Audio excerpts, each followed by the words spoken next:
सभी छात्र छात्राओं का स्वागत है अपने YouTube चैनल स्टडी 100 में। एक बार मैं फिर आपके बीच टेस्ट सीरीज का महाकुंभ लेकर के और आपके सामने मैं प्रस्तुत हूँ एक नए सब्जेक्ट के साथ, वह है बायोलॉजी। ठीक है, अभी तक हमने फिजिक्स और केमिस्ट्री का जो एक टेस्ट सीरीज का जो क्रम था वो चला और उसको हमने आपको इस चैनल के माध्यम से आपको दिया। आज हम फिर आपसे बात करने वाले हैं एक नए टेस्ट सीरीज को लेकर के और एक नए पेपर को लेकर के जो आपके एग्जाम के लिए बहुत ही इंपॉर्टेंट है। पिछले कई सालों से जो पेपर आ रहे हैं, पेपर में जो लगातार क्वेश्चन आ रहे हैं, उनको लेकर के आपके सामने मैं प्रस्तुत हूं। मैं प्रदीप कशोधन आप सभी छात्र छात्राओं का स्वागत करता हूं। और फिर क्या है, आप इस चैनल से जुड़ें और जुड़ करके क्या है, एक बार फिर टेस्ट सीरीज के महाकुंभ में एक बार फिर डुबकी लगाने का प्रयास करें। ठीक है, तो चलते हैं हम लोग टेस्ट सीरीज के महाकुंभ में स्टडी 100 के साथ। और आज हमारा जो चैनल है, हमारा जो क्लास है, जो हमारा टेस्ट सीरीज है, वो क्या है, बायोलॉजी का है। इसके बाद हम मैथ को लेकर के शामिल करेंगे।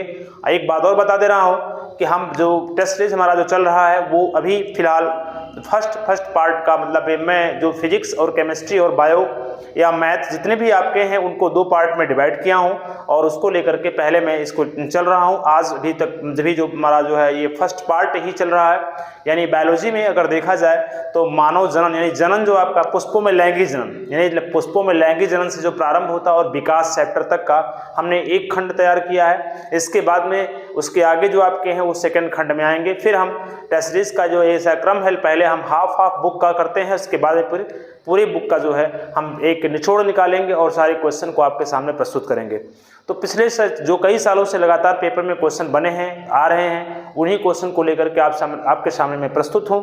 और आज हम जो है सॉल्व करेंगे टेस्ट सीरीज के अंतर्गत हम बायोलॉजी को देखते हैं कि कौन सा क्वेश्चन है जो आपको परेशान कर रहा है। बिल्कुल नहीं, चाहे वो फिजिक्स हो, चाहे केमिस्ट्री, चाहे बायो मैथ हो, कोई भी क्वेश्चन जो है आपको परेशान नहीं कर सकता जब तक यह चैनल है। तो आप इस चैनल से जुड़ें और जो है इसका पूरी तरह से अध्ययन करें। साथ ही साथ आपको एक चीज़ और बताना चाहता हूं कि हमारा जो पहला जो चैनल है प्रदीप क्लासेस, उसे जुड़ें और जुड़ करके जो है आप वहां से एकेडमिक जो क्लासें हैं वो सभी प्राप्त कर सकते हैं। फिजिक्स हो, केमिस्ट्री हो, बायो हो, मैथ हो, जो भी चीज़ें हैं टोटल आपको वहां से प्राप्त हो जाएंगी। आप जाकर जुड़ करके उसका संपूर्ण अध्ययन करें और संपूर्ण अध्ययन करने के बाद आकर के इस चैनल पे आकर के आप टेस्ट सीरीज का पूरी तरह से आनंद उठाएं। चलिए देखते हैं हम लोग और इस महाकुंभ में एक बार फिर से डुबकी लगाते हैं। स्टडी 100 यूपी बोर्ड एग्जाम 2024 के लिए आपके लिए तैयार कर रहा है और क्लास 12 बायोलॉजी को लेकर के हम आपके सामने प्रस्तुत हैं टेस्ट सीरीज के महाकुंभ में, जो 10 दिसंबर से 10 फरवरी तक लगातार क्या चलता है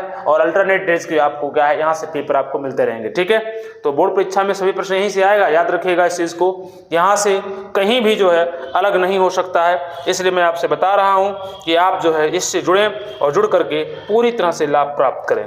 चलिए ठीक है, आते हैं, देखते हैं पेपर में क्या ऐसा चीज़ है जो आपको परेशान कर सकता है। आइए इस प्रकार का क्वेश्चन आपके सामने। हालांकि आप देख करके अचंभित हैं कि प्रदीप क्लासेस यहाँ पर आ रहा है। फिलहाल देखिए, प्रदीप क्लासेस जो चैनल है ये हमारे कोचिंग का नाम है और मैं चैनल जो स्टार्ट किया हूँ, चूँकि हमारा जो पहला चैनल है वो तो ऑलरेडी है प्रदीप क्लासेस के नाम से ही, लेकिन यहाँ जो आपको मिल रहा है वह जो मिल रहा है वो स्टडी 100 के माध्यम से आपको टेस्ट सीरीज मिलेगा। ठीक है, स्टडी 100 के माध्यम से आपको टेस्ट सीरीज प्राप्त हो रहा है। ठीक, तो आइए हम लोग चलते हैं, थोड़ा सा जूम करते हैं इसको।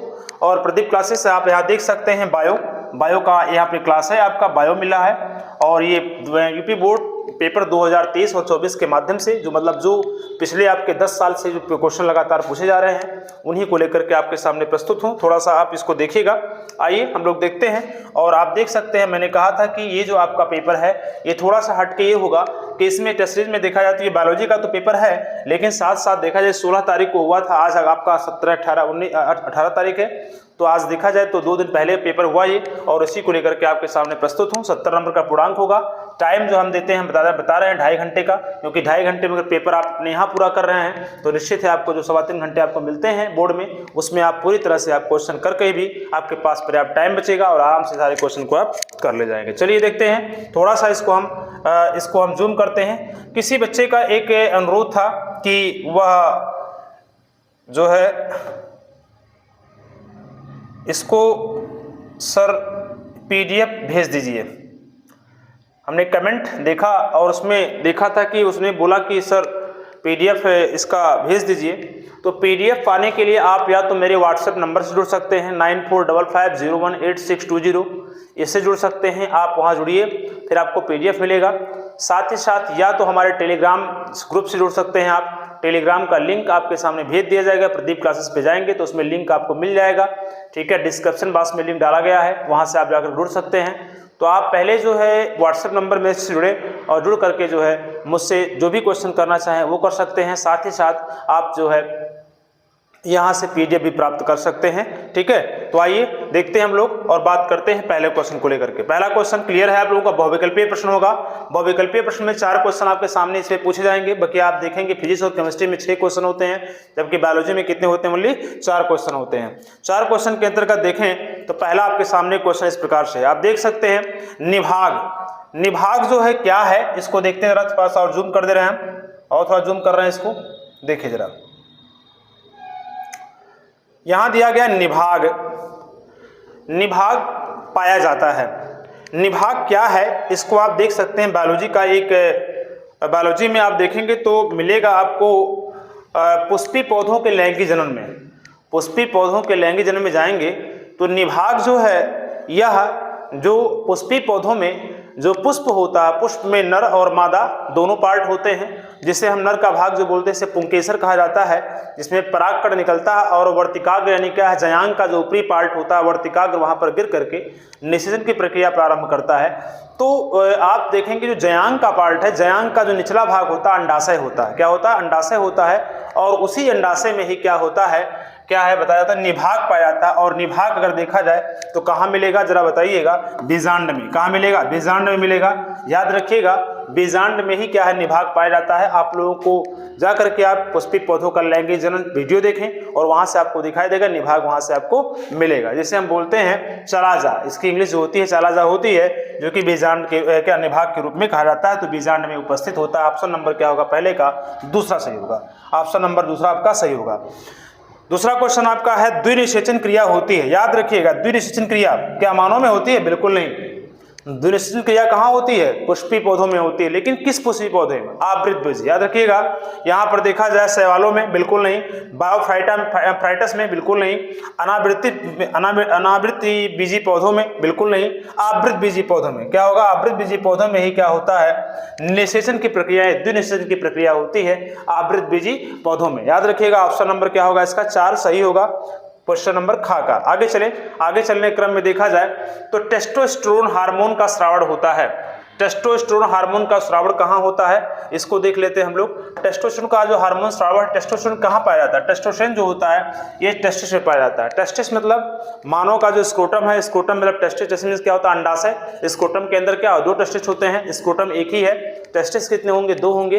उसके अंदर क्या होता है बताइए? उसमें जो होता है लीडिंग कोशिका पाई जाती है। किसमें? लीडिंग कोशिका होती है अधवृषण में। अधवृषण में जो होती है वो लीडिंग कोशिका होती है उसके अंदर। एक बार बता दे रहा हूं, अगर आपसे पूछा जाएगा कि टेस्टिस में टेस्टोस्टेरोन हार्मोन कहाँ पाया जाता है तो लीडिंग कोशिका में। लेकिन अगर मादा में पूछा जाएगा एस्ट्रोजन हार्मोन कहाँ पाया जाता है तो भी लीडिंग कोशिका में। तो मादा का जो हार्मोन है, सेक्सुअल हार्मोन होता है, एस्ट्रोजन हार्मोन उसे बोला जाता है, वो कहाँ होता है? वो भी लीडिंग कोशिका में होता है, जो अंडाशय में उपस्थित होता है। जबकि पुरुष का जो आपका अंडाशय है, अंडाशय मतलब उसका जो अंडकोश है, जो टेस्टिस होता है उसके में होता आधवृषण होता है। आधवृषण में ही क्या होता है? लीडिंग कोशिका पाई जाती है। और इसी लीडिंग कोशिका के अंदर क्या होता है? टेस्टोस्टेरोन हार्मोन का निर्माण होता है। यानी ऑप्शन नंबर क्या होगा? 4 होगा। अगर आपसे पूछा जाएगा चाहे वो मादा के अंदर हो चाहे वो पुरुष के अंदर हो तो ऐसी कंडीशन में वहां पर लीडिंग कोशिका के अंतर्गत पाई जाएगी। ठीक है, आगे चले। आगे चलने क्रम में तीसरा नंबर देखते हैं, घा वाला चौथा नंबर। चूंकि आप तीसरा नंबर कंप्लीट होगा, चौथा नंबर यानी लास्ट विकल्प का लास्ट क्वेश्चन, क्योंकि आपके 4 ही क्वेश्चन पूछे जाएंगे आपके पेपर में यहां से। तो आप देख सकते हैं mRNA की बात हो रही है यहाँ पर, mRNA। ठीक है, जैसे हम मैसेंजर RNA बोलते हैं, क्या बोलते हैं? मैसेंजर RNA कहते हैं। mRNA की सहायता से प्रोटीन संश्लेषण की प्रक्रिया कहलाती है। प्रोटीन संश्लेषण की प्रक्रिया कहलाती है। थोड़ा सा देखिए जो इसका वो वाटर मार्क लगा हुआ है, वाटर मार्क थोड़ा सा डार्क हो गया है, अगली बार ये चीज नहीं रहेगा तो याद रखिएगा, थोड़ा सा ये हट जाएगा तो सही रहेगा आपका। तो यहां से आप देखें, एक काम करते हैं, वाटर मार्क हटा ही देते हैं। वाटर मार्क जो है हटा दे रहे हैं।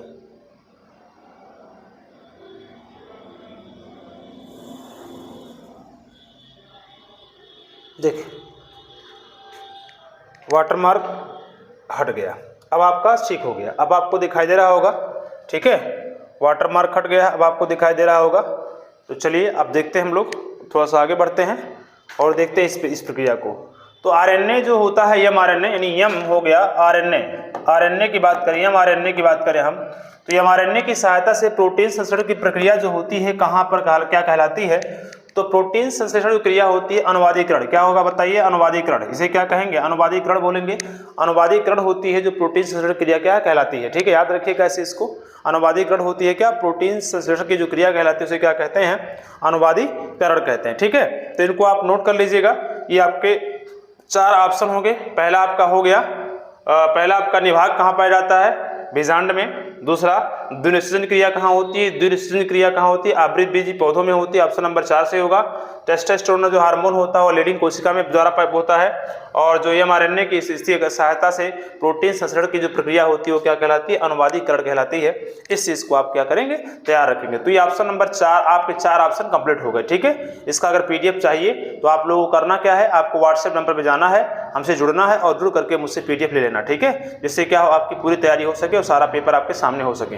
चलिए प्रश्न नंबर 2 की तरफ आते हैं हम लोग। प्रश्न नंबर 2 में देखिए जरा, जो आपके क्या क्वेश्चन में प्रश्न नंबर 2 जो आएगा वो कितने नंबर का होगा? 1 नंबर का होगा। कितने नंबर का होगा? 1 नंबर का होगा, जो कि बहुत ही मुख्य इंपॉर्टेंट क्वेश्चन जो आपके पेपर से पूछा जाएगा। तो आप देख सकते हैं यहाँ पर आर्तो चक्र क्या है? आर्तो चक्र क्या है इसको देख लीजिए। आर्तो चक्र जिसे हम क्या कहते हैं, महिला में जो होता है, आप लोगों को पढ़ाया हूँ मैं, अगर जाकर के उसको आप जो एकेडमिक क्लास है उसको जाकर देखें। आर्तो चक्र क्या है, या आर्तो चक्र इसे बोलते हैं मेंस्ट्रुअल, क्या होता है? मेंस्ट्रुअल साइकिल का नियमन कौन कौन से हार्मोन करते हैं? बहुत ही इंपॉर्टेंट क्वेश्चन। यहाँ पे देखिए हार्मोन का नाम पूछा गया है, ठीक है, हार्मोन का नाम पूछा गया है, तो इसको आप थोड़ा सा ध्यान दें। तो इसमें हार्मोन की बात करें अगर हम, तो पहले आर्तो चक्र देख लेते हैं। आर्तो चक्र क्या होता है? आर्तो चक्र को हम मासिक चक्र भी कहते हैं। क्या कहते हैं बताइए? मासिक चक्र भी कहते हैं। और मासिक चक्र जो होता है ये क्या होता है? महिलाओं की अलग अलग स्थिति होती है, अलग अलग स्थितियों में अलग अलग होता है। देखिए ध्यान से, 2 मिनट रुकेगा, यहाँ से थोड़ा हम कलर चेंज कर लेते हैं। तो यहाँ देखा जाए तो आर्तो चक्र को क्या कहते हैं बताइए? मासिक चक्र कहते हैं, मासिक चक्र कहते हैं। और ये जो मासिक चक्र होता है, किसी महिला में 28 दिन का होगा, किसी में 30 दिन का होगा, किसी में 32 दिन का होता है, किसी में 20 दिन का होता है। अलग अलग महिलाओं की शरीर की स्थिति के अकॉर्डिंग अलग अलग होता है। तो मासिक चक्र का मतलब हुआ कि महिला में क्या होता है? अंडे का विकास होना प्रारंभ हो जाता है। तो मादाओं में अंडाणु का निर्माण होता है 28 दिन के चक्र में होता है, जिसे आर्तो चक्र या मासिक चक्र या ऋतु चक्र भी कहते हैं, ठीक है। प्रत्येक स्त्री में यह चक्र 12 से 13 वर्ष की अवस्था में होना प्रारंभ हो जाता है। 12 से कितना? 12 से 13 वर्ष की अवस्था में क्या होता है? प्रारंभ होता है। और यह जो होता है, यह होने के उपरांत ये पता चल जाता है कि फिर वो जो है अंडा मतलब क्या है? निर्माण होना प्रारंभ हो गया है। मतलब मासिक चक्र की प्रक्रिया स्टार्ट होने के उपरांत क्या होता है कि जो अंडाशय होता है वो सक्रिय हो जाता है, उसके अंदर क्या होता है? अंडे बनने प्रारंभ हो जाते हैं। और हर मंथ जो फैलोपियन ट्यूब जो होते हैं, मतलब जो 2 अंडाशय होते हैं, जो ओवरी होता है, उन्हीं के ओवरी के हर अल्टरनेट जो मंथ होते हैं उनमें क्या होता है? लगातार जो है एक मंथ से पहला अंडा, दूसरे अंडे से मंथ से दूसरे अंडे, मतलब हर मंथ से क्या होते हैं? अंडे निकल करके क्या होते हैं? फैलोपियन ट्यूब में पहुंचते हैं। फैलोपियन ट्यूब में क्या होते हैं? वो पहुंचते हैं, ठीक है। तो ये हो गया इसका मासिक चक्र हो गया, ठीक है। आर्तो चक्र विलयन का नियमन कौन से हार्मोन करते? इसमें होता है, एक होता है आपका LH हार्मोन होता है। क्या होता है बताओ? LH हार्मोन होता है, LH हार्मोन होता है। और एक होता है FSH हार्मोन होता है, FSH हार्मोन होता है, ठीक है, FSH हार्मोन होता है, ठीक है। तो यहाँ पर 2 हार्मोन का यहाँ पर प्रयोग होता है। FSH हार्मोन होता है जिसे हम फॉलिकल स्टिमुलेटिंग हार्मोन कहते हैं। क्या कहते हैं? फॉलिकल स्टिमुलेटिंग हार्मोन बोलते हैं, ठीक है। और जो आपका LH हार्मोन होता है उसे हम बोलते हैं ल्यूटेनिजिंग क्या होता है? हार्मोन होता है, ठीक है। तो इस प्रकार देखें अगर हम, तो LH हार्मोन जो होता है और क्या होता है FSH जो होता है, ये 2 हार्मोन क्या करते हैं? जो है आर्तो चक्र का क्या करते हैं? निर्माण करते हैं, यानी क्या है? इसका नियमन करते हैं, ठीक है। तो आर्तो चक्र आपको पता हो गया होगा, आर्तो चक्र क्या होता है, ठीक है। हर महिला का 13 से 14 वर्ष की अवस्था में ये होना क्या है? प्रारंभ हो जाता है।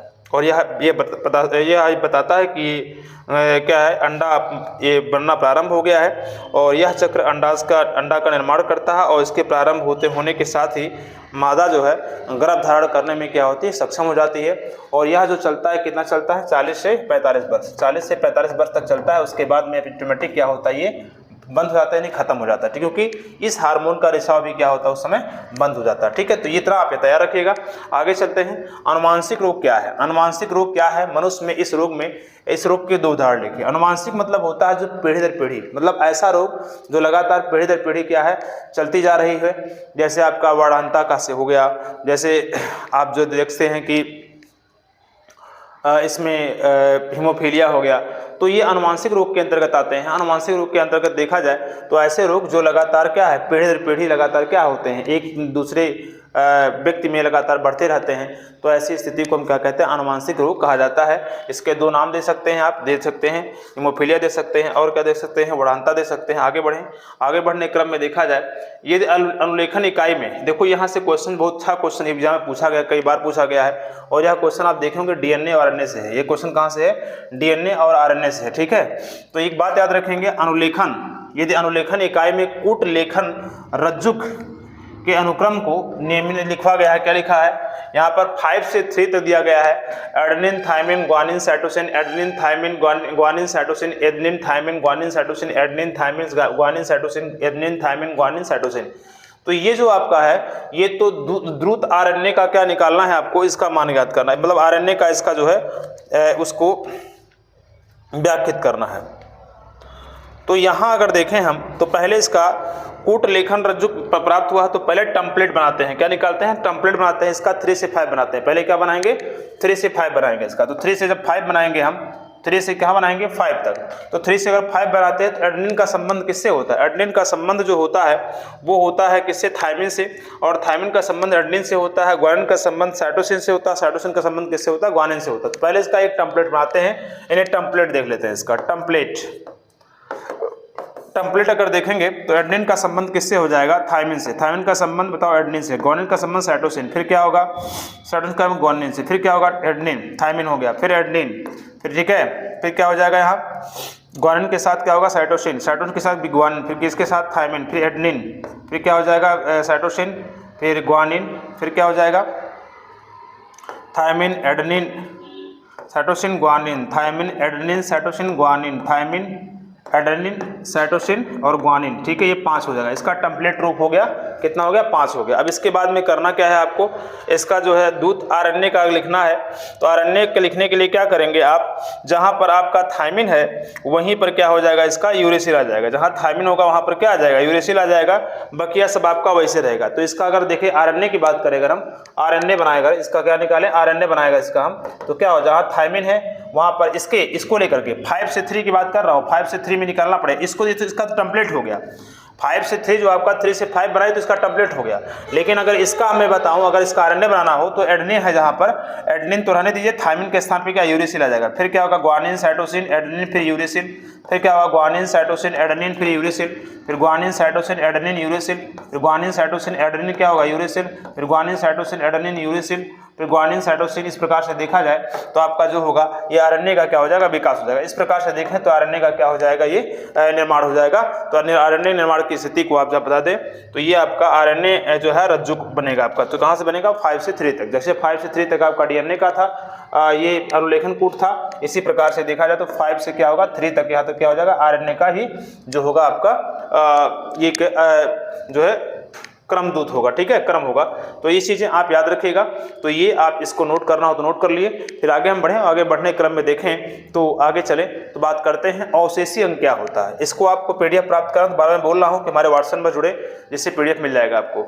अवशेषी अंग किसे कहते हैं और आप या क्या समझते हैं, मनुष्य में पाए जाने वाले एक अवशेषी अंग का नाम लिखिए। अवशेषी अंग का मतलब ये होता है, माना जाता है कि मनुष्य का क्या हुआ, विकास हुआ है पृथ्वी पर, क्या मनुष्य का क्या हुआ, विकास हुआ। मनुष्य का जन्म जो है इस प्रकार हुआ कि मतलब धीरे धीरे क्या है, अनेक प्राणियों के द्वारा हुआ। जैसे पहले क्या है, पहले अगर देखा है शैवाल आए, एक कोशिकीय प्राणी आया, फिर क्या है प्रोकैरियोटिक कोशिकीय में प्रोकैरियोटिक फिर आया, फिर पहले यूकैरियोटिक फिर आया। इसके बाद धीरे धीरे क्या हुआ, ये विकास का क्रम चलता गया और चलते चलते अंत में क्या है, मनुष्य की उत्पत्ति हुई। तो ये जो बात है, ये जो चीज़ें हैं, ये विकास का एक क्रम बताता है कि मनुष्य की जो है डायरेक्ट जन्म नहीं हुआ है, मनुष्य का क्या है, विकास हुआ है। तो विकास के क्रम में अगर देखा जाए तो बहुत सारे हमारे बॉडी में अंग ऐसे पाए जाते हैं जो जानवरों से क्या होते हैं, मिलते जुलते हैं। ठीक है, जानवरों से क्या होते हैं, मिलते जुलते हैं। जैसे आप देखेंगे बड़ी आंत, जो बड़ी आंत होती है, बड़ी आंत में देखेंगे तो ये जो आपका जहाँ से छोटी आंत आती है, जो जहाँ से छोटी आंत आती है, छोटी आंत इस प्रकार से होती है, जहाँ पे आकर के मिलती है उसके जस्ट निचले भाग पे देखेंगे एक लंबी सी छिपकली टाइप ऐसे बनी होती है, लंबी सी क्या होती है, इस प्रकार बनी होती है। इसे क्या कहते हैं, अपेंडिक्स कहते हैं। क्या कहते हैं, अपेंडिक्स कहते हैं। अपेंडिक्स जो होता है ये भी क्या एक प्रकार का अवशेषीय अंग है। आप देखें कान, देखें कान का जो ये वाला पार्ट है, यहाँ देखें हल्का सा उठा हुआ भाग होगा। ठीक है, इसी प्रकार बंदरों के अंदर देखेंगे, बंदर का भी यहाँ पर उठा हुआ होता है, लेकिन ये चीज़ हमारे बॉडी में तो है, इसका कोई कार्य हमारे में नहीं है। तो ऐसे बहुत सारी चीज़ें ऐसी हैं जो कि नहीं है। तो अवशेषीय अंग इस प्रकार देखा जाए तो यहाँ पर ये चीज़ें पाई गई हैं। तो ये जो होता है इसका कार्य क्या था, इसका कार्य था एक प्रकार का एंजाइम रिसाव करता है। जो प्राणी उबला भोजन नहीं करते हैं, जो प्राणी उबला हुआ भोजन नहीं करते हैं, उनको पचाने के लिए अपेंडिक्स क्या होता है, कुछ एंजाइम निकालता है, जिसके कारण क्या होता है, वो भोजन पच जाता है। लेकिन अगर देखा जाए तो हमारा जो बॉडी है, हम जो है उबला भोजन करने के कारण इसका कोई आवश्यकता नहीं है तो, लेकिन इसकी कोई आवश्यकता नहीं है। इसलिए अपेंडिक्स जो है एक प्रकार का क्या अवशेषीय अंग है। तो ये बता दे रहा हूँ, अवशेषीय अंग क्या है, अवशेषीय अंग ऐसा अंग जो है जो हमारे शरीर में तो है, लेकिन क्या है, इसका कोई आवश्यक मतलब कोई आवश्यक नहीं है, कोई आवश्यकता इसकी नहीं होती है। उसे हम क्या कहते हैं, अवशेषीय अंग बोला जाता है। उसे क्या कहेंगे बताइए, अवशेषीय अंग कहेंगे। ठीक है, उसे हम क्या कहेंगे, अवशेषीय अंग कहेंगे। ठीक, तो वे अंग जो हमारे पूर्वजों में क्या होते हैं, क्रियाशील थे।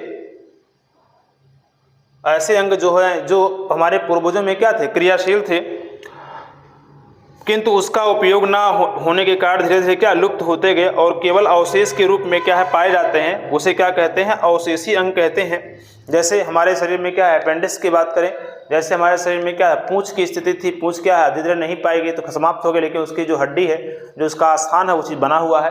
तो ये जो है अवशेषीय अंग के रूप में होता है। स्त्री केसर, यहाँ अब ये चूंकि हो गया तो स्त्री केसर की बात हम लोग कर लेते हैं। स्त्री केसर क्या है, तो स्त्री केसर बता दूं मैं, एक जयांग से बोलते हैं। जयांग का नामांकित क्या निकालना, चित्र बनाना। जो जयांग का नामांकित चित्र बनाना तो क्या करेंगे, देखो ये जयांग ऐसे बनाना, ये ऐसे कर लेना है, ये जयांग हो गया, ये इस प्रकार से आप देखेंगे ये चीज़ें हो गई। ठीक है, तो अगर चाहें तो इसका थोड़ा सा आप बढ़ा सकते हैं, ये इसका डंठल हो जाएगा यहाँ नीचे, इस प्रकार से आप देखेंगे।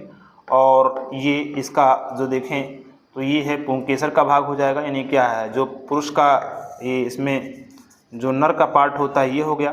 तो ये इस प्रकार से एक डायग्राम बनाना है और डायग्राम के रूप में देखा कर तो यहाँ पर जो है आपको देखना है, सबको लिख देना है। तो ये आपका हो गया, ये चीज़ जो है इस प्रकार से आपको ये दे देना है। ठीक है, तो इस प्रकार से देना है। तो ये आपका जयांग हो गया। जयांग मतलब स्त्री केसर, यानी पुष्प में जो मादा का भाग होता है उसे हम क्या कहते हैं, जयांग कहते हैं। जो मादा का भाग होता है उसे क्या कहेंगे, जयांग कहेंगे।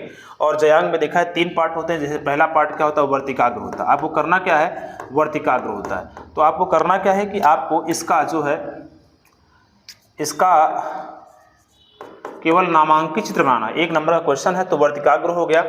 इसे हम क्या कहेंगे, वर्तिका कहेंगे। क्या कहेंगे, इसे वर्तिका कहेंगे, वर्तिका कहेंगे। और इसे क्या कहेंगे, अंडाशय कहेंगे। क्या कहेंगे, अंडाशय कहेंगे। ठीक है, अंडाशय कहेंगे। तो ये जो आपका हुआ, ये 3 पार्ट होगा। ऐसे जयांग का निर्माण कर देना है, बना देना है। बनाने के बाद फिर क्या है, उसका नामांकन कर देना कि कौन क्या चीज़ें हैं, तो आपका 1 नंबर मिल जाएगा। तो ये आपका 1 नंबर का क्वेश्चन समाप्त हुआ। तो फिर से एक बार देख लेते हैं क्या क्या था इसमें जो आपका पहला क्वेश्चन था, आर्तव चक्र क्या है, इसमें इसके नियमन के लिए कौन कौन से हार्मोन भाग लेते हैं, तो LH होता है और FSH हार्मोन होता है। अनुमानसिक रोग क्या है, अनुमानसिक रोग ऐसा रोग जो पीढ़ी दर पीढ़ी लगातार चलती रहती है, जैसे आपका हीमोफीलिया हो गया, वरानता हो गया। यदि अनुलेखनिक कूट की इकाई में अगर देखा है तो इसका अगर RNA निकालना तो जहाँ पर थायमिन है वहाँ एरिसिल हो जाएगा, बकिया सब वैसे ही रहेगा। अवशेषीय अंग क्या होता है, ऐसे अंग जो हमारे पूर्वज के रूप में उपस्थित है, लेकिन जैसे जैसे आवश्यकता, जैसे हम लोग विकसित हो गए तो उसकी क्या है, जो है आवश्यकताएँ घटती गई, यानी हटती गई। जैसे कि उसका कोई उपयोग हमारी बॉडी में है तो, लेकिन उसका कोई उपयोग नहीं है। तो ऐसे अंग को क्या कहते हैं, अवशेषीय अंग। जैसे आपका क्रीम रूपी बोलते हैं, जैसे हम अपेंडिक्स कह सकते हैं। और स्त्री केसर क्या है, जयांग का नामांकित भाई 1 नंबर में आपको क्वेश्चन पूछा जाएगा। तो ये आपका देखा जाए तो कुल मिला के कितने हो गए, कुल मिला के 1, 2, 3, 4 और 5 नंबर के जो क्वेश्चन आते हैं 1 नंबर के आते हैं, जो आप इसके पेपर में लिख सकते हैं। हम प्रश्न नंबर 3 की तरफ चलते हैं। प्रश्न नंबर 3 जो आपका है, ये 2 नंबर का क्वेश्चन मिलेगा आपको। प्रश्न नंबर 3 क्या मिलेगा, 2 नंबर क्वेश्चन मिलेगा। तो आपको करना क्या है, इसमें आपको कंप्लीटली जो क्वेश्चन दिया गया पहले उसको आप देख लीजिए और उसको आप नोट कर लीजिए। पहले इसको जो देखे हैं इसको पहले आप क्या करें, नोट कर लीजिए। इसको आप पहले नोट कर लीजिए।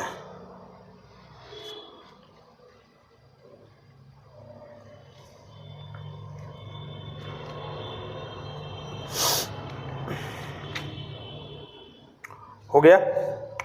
तो हम बात करते हैं पहले क्वेश्चन को लेकर के। पहला दिया गया है यम आरएनए और टीआरएनए में क्या है अंतर निकालना है। यम आरएनए और टीआरएनए में क्या है अंतर निकालना है। ठीक है, यम आरएनए और टीआरएनए में क्या अंतर है, इनको लेकर के बात कर ले हम। तो 2 नंबर का क्वेश्चन है जो कि आपके पेपर में कई बार ये क्वेश्चन पूछे गए हैं, बहुत बार क्वेश्चन पूछे गए हैं। तो यम आरएनए और टीआरएनए क्या होता है? देखो, यम मतलब होता है मैसेंजर होता है। यहाँ देखा जाए तो यम मतलब क्या होता है मैसेंजर होता है, यानी क्या है सूचना वाहक होता है। यम मीन्स क्या होता है मैसेंजर होता है, सूचना वाहक होता है। और जो टीआरएनए होता है यह जो होता है ये अमीनो अम्ल के संयोजन हेतु सूचना लाता है। अमीनो अम्ल के संयोजन हेतु क्या करता है सूचना लाता है। और तथा क्या होता है ये पॉलीपेप्टाइड में इसके संयोजन हेतु एक प्रतिकूट ले जाता है। ठीक है, और ये चीजें ध्यान दीजिएगा। तो यम आरएनए की बात अगर हम करें तो यम आरएनए क्या है संदेशवाहक आरएनए होता है जो सूचना में भेजता है। जबकि देखा जाए जो आपका टीआरएनए होता है ये टीआरएनए अमीनो अम्ल के संयोजन हेतु सूचना लाता है। दूसरा अगर देखा जाए इनमें जो है तो जो यम आरएनए होता है इसमें नाइट्रोजन जो है नाइट्रोजन समक्षार रूपांतरित नहीं होते हैं। ठीक है, और जो आपका टीआरएनए होता है इनमें नाइट्रोजन समक्षार रूपांतरित होते हैं। और जो फिर दोबारा अगर देखें तो यम आरएनए जो होता है इसमें देखा जाए तो इसका आणविक भार 2 लाख से कितना होता है 5 लाख तक होता है। जबकि जो टीआरएनए होता है इसका 25,000 से कितना होता है 30 लाख तक इसका क्या होता है 30,000 तक क्या होता है 25,000 से कितना 30,000 तक इसका भार होता है। ठीक है, तो टीआरएनए का भार क्या होता है अणुभार कम होता है, जबकि यम आरएनए का अणुभार क्या होता है अधिक होता है। ठीक है, तो ये यम आरएनए केवल क्या करता है सूचना संदेश वाहक होता है, जो कि ये चीज़ें इंपॉर्टेंट कई बार पेपर में आपके पूछा जा चुका है। तो इस क्वेश्चन को आप जो है रट लीजिएगा, इसको नोट कर लीजिएगा। आगे देखें आभासी फल तथा क्या है वास्तविक फल में क्या अंतर है, सेब किस प्रकार का फल है और क्यों। देखो आभासी फल वास्तविक फल क्या है, जैसे देखो हम बताए थे इसको आभासी फल जो होता है इसे हम कहते हैं अनिषेक जनन बोलते हैं, अनिषेक जनन कहते हैं, अनिषेक जनन कहते हैं। जबकि वास्तविक फल देखा जाए तो निषेक जनन कहा जाता है। क्या बोलते हैं निषेक जनन कहते हैं, निषेक जनन कहते हैं। अब थोड़ा सा इसको हम व्याख्यात कर देते हैं निषेक जनन क्या है अनिषेक जनन क्या है। मतलब ऐसे फल या ऐसे फल जिसका फल भित्ति का निर्माण जिसके फल भित्ति का निर्माण अंडाशय से नहीं होता है, यानी जिस फल भित्ति का निर्माण अंडाशय से नहीं होता है उसे हम क्या कहते हैं आभासी फल कहते हैं, या इसे असत्य फल भी नाम देते हैं। क्या देते हैं बताइए, असत्य फल का भी नाम देते हैं। असत्य फल किसे कहते हैं, ऐसे फल जिनका निर्माण जिनका जन्म जिसका जो फल भित्ति का निर्माण अंड भित्ति से नहीं होता है, यानी ऐसा कहा किया जा सकता है कि ऐसे फल जिनका निर्माण निषेचन की प्रक्रिया द्वारा नहीं होता है उसे हम क्या कहते हैं असत्य फल कहेंगे या आभासी फल कहेंगे। ठीक है, और ऐसे फल जिसका जो निर्माण जो है जिसका फल भित्ति का निर्माण अंडप से होता है या उसके बीजांड से होता है, तो ऐसे फल को हम क्या कहते हैं वास्तविक फल कहते हैं। और वास्तविक फल निषेक जनन का मतलब हुआ कि जिसमें निषेचन की फलस्वरूप निषेचन की प्रक्रिया के फलस्वरूप जो है फल का निर्माण होता है उसे हम क्या कहते हैं वास्तविक फल बोलते हैं। उसे क्या कहेंगे वास्तविक फल बोलेंगे। अब वास्तविक फल में देखा जाए तो क्या होगा आम हो जाएगा।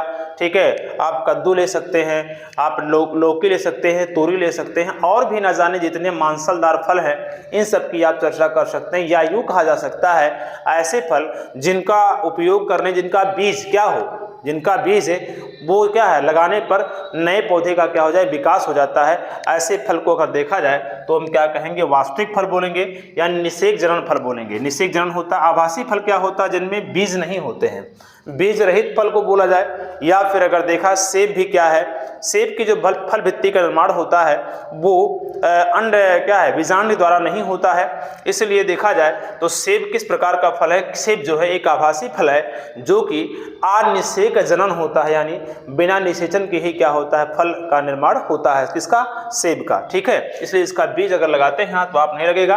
तो इस प्रकार देखें अगर हम तो आभासी और वास्तविक फल का आप जो है अध्ययन जो है यहाँ से कर सकते हैं। आभासी और वास्तविक देखो आभासी जो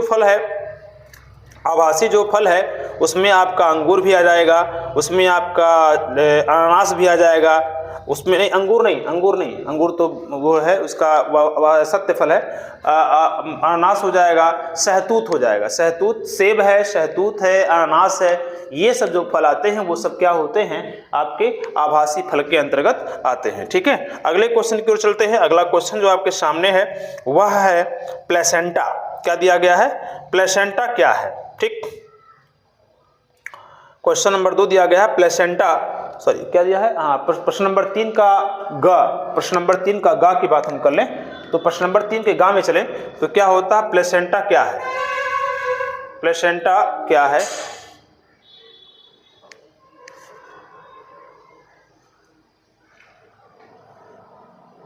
चलिए देखिए,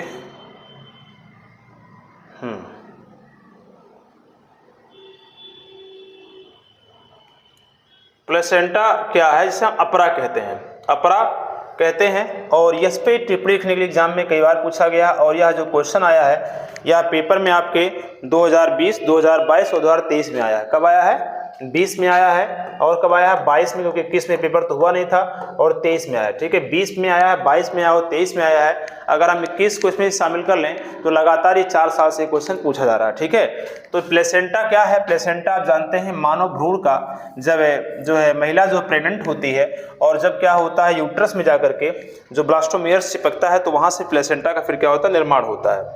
तो अगर देखा जाए तो स्तनधारी जो प्राणी होते हैं, स्तनधारी जो प्राणी होते हैं वो अंड प्रजनक जंतु होते हैं, मतलब अंडा के द्वारा ही, मतलब अंड प्रजनक मतलब होता है उनके अंदर अंडाशय होता है, ओवरी होती है, और उस ओवरी के द्वारा जो है अंडा निकल कर कहाँ आता है, फेलोपियन ट्यूब में आता है। कहाँ आता है, फेलोपियन ट्यूब में आता है, और फेलोपियन ट्यूब में जो अंडा होता है वो क्या करता है, स्पर्म का इंतजार करता है। तो ये अगर देखा जाए तो वो क्या करते हैं, अंड प्रजनक होते हैं, अतः इनकी भ्रूणीय झिल्लियाँ इनके सरीसृप पूर्वजों के समान होती हैं।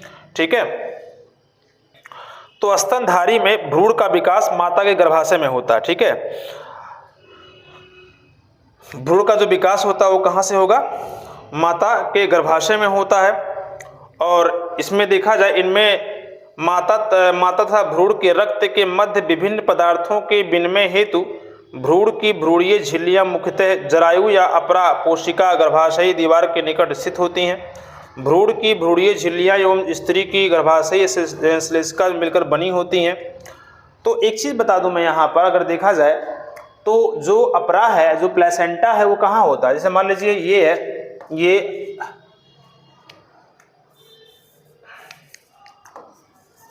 ये है यूट्रस, ठीक है, और ये है वेजाइना। तो ये जो यूट्रस होता है यहाँ पर, ये चीजें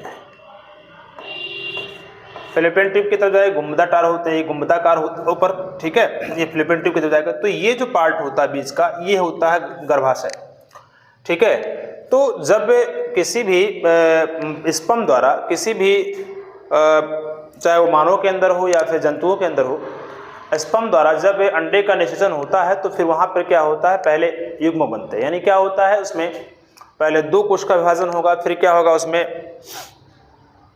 4 होंगे, फिर 8 होंगे, फिर 16 होंगे, फिर 32, इस तरह ब्लास्टोमेस बनते हैं। ब्लास्टोमेस बनने के बाद फिर क्या होता है, वो आकर के गर्भाशय की जो दीवार होती है उससे आकर चिपक जाता है, उससे क्या आकर चिपकता है, और चिपक करके फिर क्या होता है, वहाँ से जो है प्लेसेंटा का क्या करता है, निर्माण करता है। और उसी प्लेसेंटा से ही जो बच्चा बनता है, उसी से क्या है उसका पोषण होता है, पूरी तरह से उसका क्या होता है, एकदम पूरी तरह से क्या होता है, पोषण होना प्रारंभ होता है। ठीक है, तो इस तरह से आप देखें तो प्लेसेंटा का अगर देखें परिभाषा इस प्रकार से आप दे सकते हैं यहाँ से। तो इसका अपरा का जो है परिभाषा इस प्रकार भी आप दे सकते हैं। एक पॉइंट और भी इसी में बता दे रहा हूँ आप लोगों को कि जितने भी स्तनधारी प्राणी होते हैं उसे हम यूथेरिया वर्ग का जो है मानते हैं। ठीक है, यूथेरिया वर्ग का एक प्राणी है। ठीक है, यूथेरिया वर्ग के इतने प्राणी होते हैं उन सबको क्या मानते हैं, स्तनधारी प्राणी मानते हैं। ठीक है, स्तनधारी का मतलब ऐसे प्राणी जो अपने बच्चे को क्या करती है, दूध पिलाती है। ठीक है, या फिर जो है डायरेक्ट क्या है, वो बच्चे को जन्म देती है।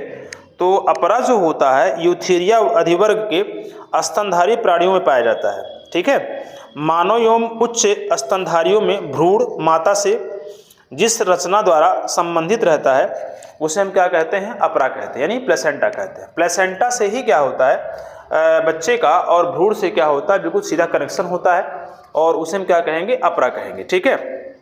अच्छा, इसमें अगर देखा जाए तो इसमें कई तरीके से बच्चे क्या होते हैं, बच्चे के लिए क्या होता है, अपरा जो होता है महत्वपूर्ण होता है। पहला ये है कि इसमें जो होता है गर्भनाल से ही बच्चे का विकास होता है और ये इसी वजह से बच्चा माँ के गर्भ में जीवित रहता है। ठीक है। और इससे के साथ साथ उसमें पोषण देता है। गर्भनाल जो आपका है यानी क्या है, जो अपरा से जो प्लेसेंटा से निकलने वाले जो नली होती है उसे क्या कहते हैं, गर्भनाल कहते हैं। प्लेसेंटा ऐसे होता है और प्लेसेंटा एक ऐसे बिल्कुल ऐसा यहाँ से क्या नली निकली होती है जो जाकर बच्चे के जो है नाभि से जुड़ी होती है, बच्चे से क्या नाभि से जुड़ी होती है।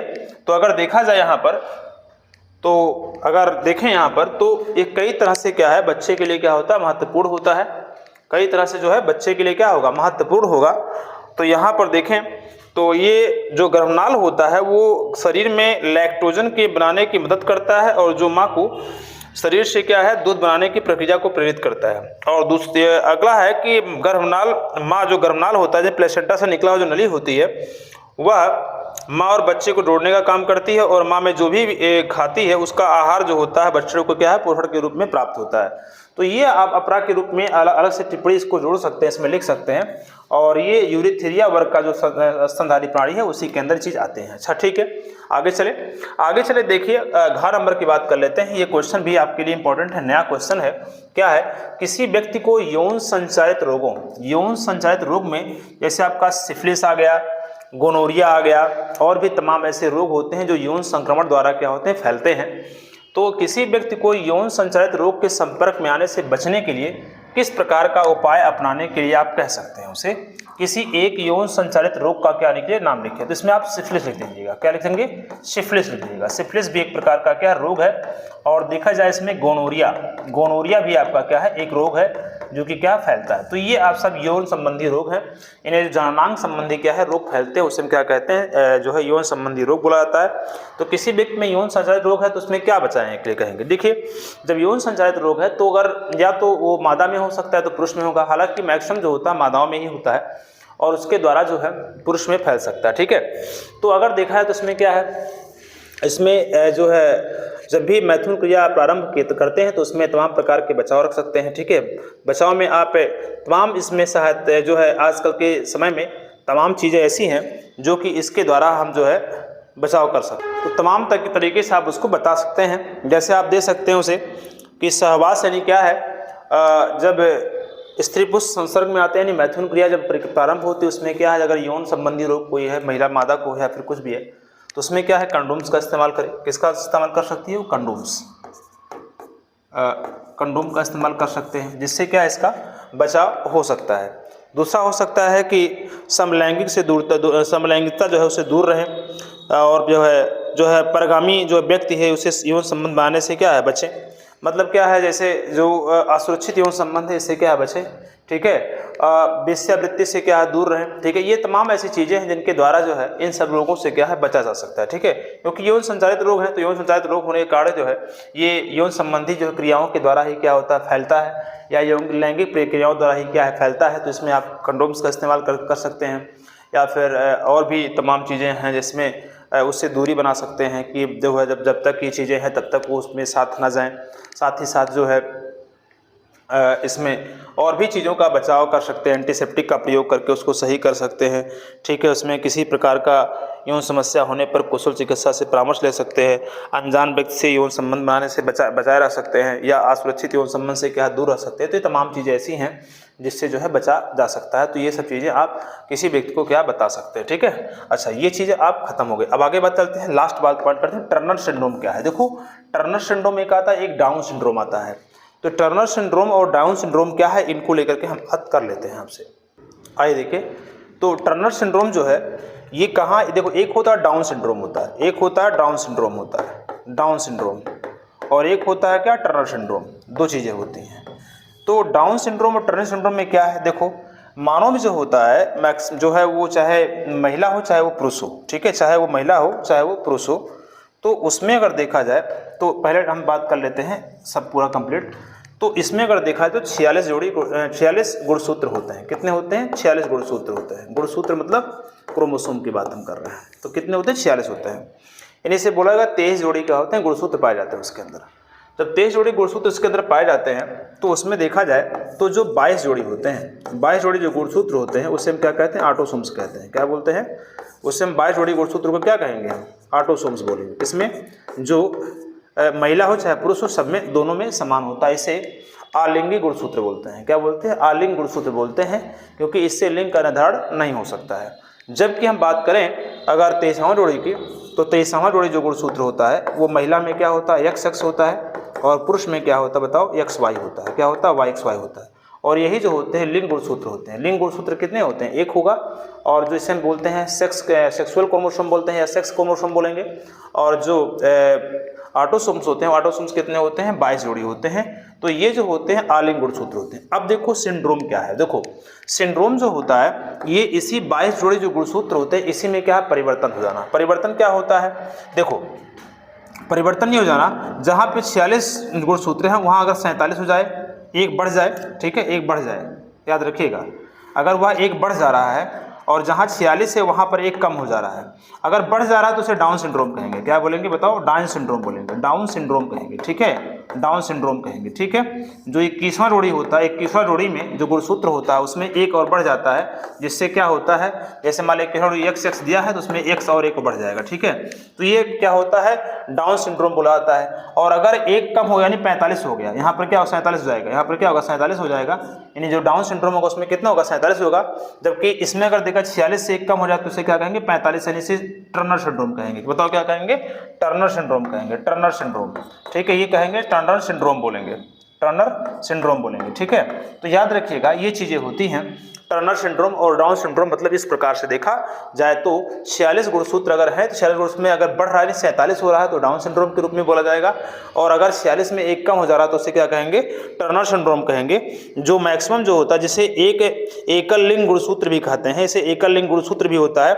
और ये लगभग क्या है, सभी स्त्रियों में पाया जाता है। क्या होता है, एक स्त्रियों में पाया जाता है, जिसमें 46 जोड़ी गुणसूत्र में एक गुणसूत्र क्या होता है, कम हो जाता है और 45 प्राप्त हो जाता है, ठीक है। और ऐसे गुणसूत्रों के लिए क्या होता है, मोनोसोमिक होती है।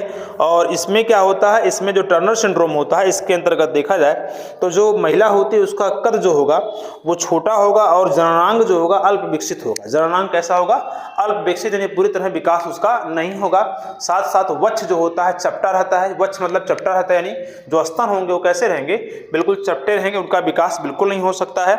और देखा जाए तो उनका जो जनद होगा वो भी क्या है, अनुपस्थित होगा। जनद मतलब क्या, अनुपस्थित होगा, यानी ओवरी, जो ओवरी होती है वो क्या होगा, अनुपस्थित रहता है, उसमें जो है अंडे बिल्कुल नहीं बन सकते। यानी यूँ कहा जाए तो कुल मिला जुला के तीसरा लैंगिक अगर देखा जाए तो उसमें गलत नहीं होगा, तीसरा लैंगिक स्थिति उत्पन्न होती है, ठीक है। और अगर देखा जाए तो भारत में ये चीज़ें बहुत कम है, यानी अगर देखा जाए सभी स्त्रियों में देखा जाए तो ये स्त्रियां कैसी होती हैं, नपुंसक होती हैं या तो बांझ होती हैं। कैसी होंगी, ऐसी स्त्रियां जो टर्नर सिंड्रोम से क्या पीड़ित हैं। टर्नर सिंड्रोम किसके अंदर होगा, स्त्रियों के अंदर ही होगा। तो ऐसी स्थिति में टर्नर सिंड्रोम के अंदर जो भी स्त्रियां पीड़ित हैं वो पूरी तरह से क्या होंगी, बांझ होंगी। उसके अंदर क्या है, जनत की उपस्थिति नहीं, क्या है उसके अंदर ओवरी नहीं होता है, और ये जो है अंडा ना होने के कारण कभी भी माँ नहीं बन सकती है, ठीक है। और दूसरी बात ये होती है कि यह जो है लगभग जो है भारत में जो है लगभग 25,000 बालिकाओं में एक जो है इससे रोग से क्या होती है, प्रभावित होती है। 25,000 बालिकाओं में लगभग क्या है, ये जो है एक जो है बालिका जो है इससे रोग से क्या होती है, हमेशा प्रभावित होती रहती है। तो इस चीज को आप देखें, बहुत कम मात्रा में चीजें हैं। तो टर्नर सिंड्रोम में 45 की जाती है और डाउन सिंड्रोम में क्या होता है 47, यानी क्या होता है 21वां जो जोड़ी होता है उसी में क्या होता है, परिवर्तन हो जाता है। 21वें जोड़ी में क्या होगा, इसमें परिवर्तन होता है, ठीक है, इतना याद रखिएगा, ठीक है।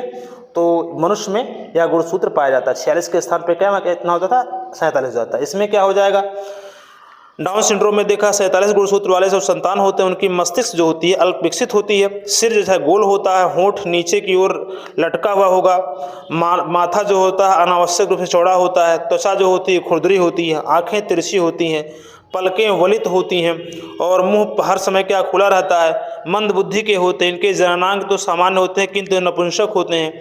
यही कारण है कि ये जो है ये जो अनुवांशिक रोग से क्या है रूप में जो है ये बेवकूफ़ के रूप में माना जाता है इसे, और ये मंगोल मतलब जड़ बुद्धि वाले होते हैं, ठीक है, यानी कहा जाए तो पूरी तरह से जो है नपुंसकता की स्थिति में भी आते हैं। ठीक है, यानी पूरी तरह से अल्प विकसित होते हैं, मानसिक रूप से बिल्कुल पूरी तरह विकसित होते हैं। तो यह याद रखिएगा कि डाउन सिंड्रोम जो होता है पुरुष में पाया जाता है और जो टर्नर सिंड्रोम होता है किसमें होता है, महिला यानी स्त्री में पाया जाता है। तो आशा है कि आपको ये चीज़ समझ में आ गया होगा, तो ये चीज़ें आप याद रखिएगा। ठीक, तो ये हो गया, इसको आप नोट करना चाहें तो नोट कर लें।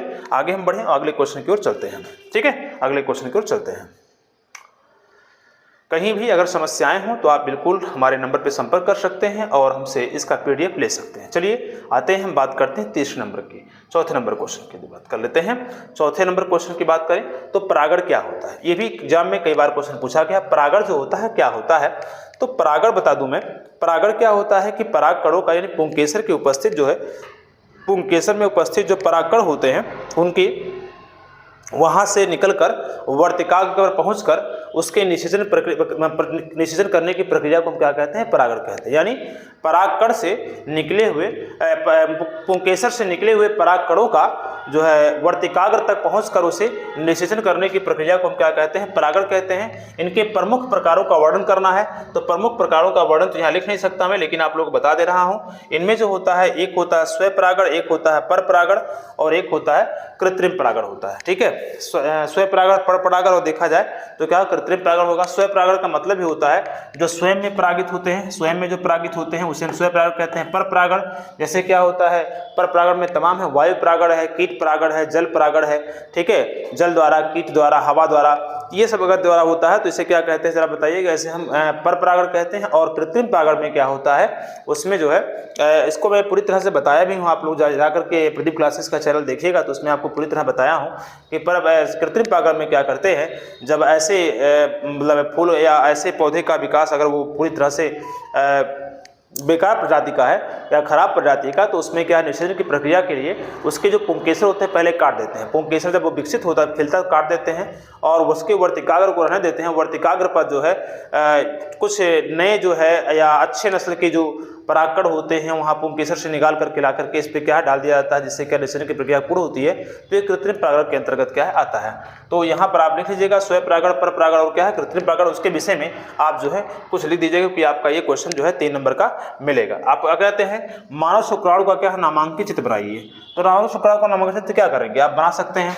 आपके सामने तमाम ऐसे हैं, ये जो है इसका हेड हो जाएगा, इसका क्या हो जाएगा, हेड हो जाएगा, इसका जो होगा हेड होगा।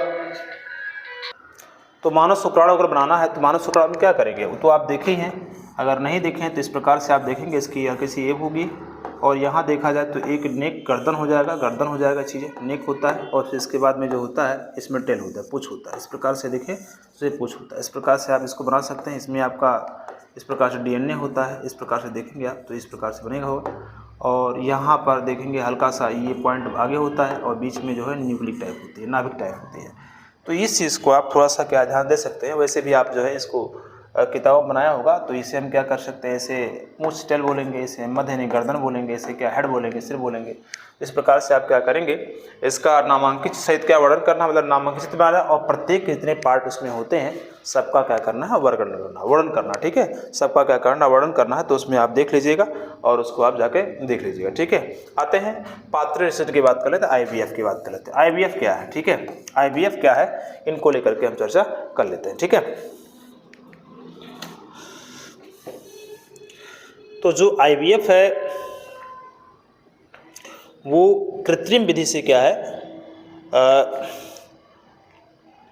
कृत्रिम विधि से प्रेरण करने की प्रक्रिया है। मतलब जो है कृत्रिम विधि से मादा को प्रेरण करने की, मतलब जो है उसको गर्भवती करने की प्रक्रिया एक है। ठीक है, तो यहाँ देखें IVF जो है इसे हम बोलते हैं, इसका अगर इसकी फुल फॉर्म की बात करें तो होता है इन विट्रो फर्टिलाइजेशन होता है, जिसे हम IVF कहते हैं। इस विधि से शरीर के बाहर लगभग शरीर के सभी भीतर जैसी स्थितियां निषेचन कराते हैं। यानी ये तब होता है जब देखा जाए तो जब पुरुष या महिला, मान लीजिए पुरुष का स्पर्म क्या है, गड़बड़ है, पुरुष के स्पर्म जो है में कुछ कमियां हैं, पुरुष के अंदर कुछ दिक्कतें हैं, तो ऐसी स्थिति में पुरुष के एक स्पर्म को लिया जाता है और उसमें जो स्वस्थ स्पर्म होता है उसको लिया जाता है, या फिर सामान्य प्राकृतिक विधि द्वारा अगर पुरुष या महिला द्वारा जब निषेचन मतलब संभोग की प्रक्रिया होती है तो उस प्रक्रिया के दौरान अगर जो है स्पर्म या कुछ कारणवश या स्पर्म जो है अंडाशय तक या अंडा तक नहीं पहुंच पाता या निषेचन की प्रक्रिया नहीं हो पाती है, तब ये स्थिति अपनाई जाती है। इसमें क्या होता है कि महिला की ओवरी से एक अंडा निकाला जाता है और पुरुष के द्वारा एक स्पर्म निकाल करके उसे किसी कृत्रिम विधि द्वारा क्या है इंजेक्ट दिया, मतलब इंजेक्शन द्वारा क्या है उसको डायरेक्टली जो है स्पर्म को वहाँ तक पहुँचा दिया जाता है। या तो ऐसा किया जाता है, या फिर अगर महिला का गर्भाशय या फिर जो उसका फैलोपियन ट्यूब है या फिर उसका ओवरी बिल्कुल नॉर्मल है,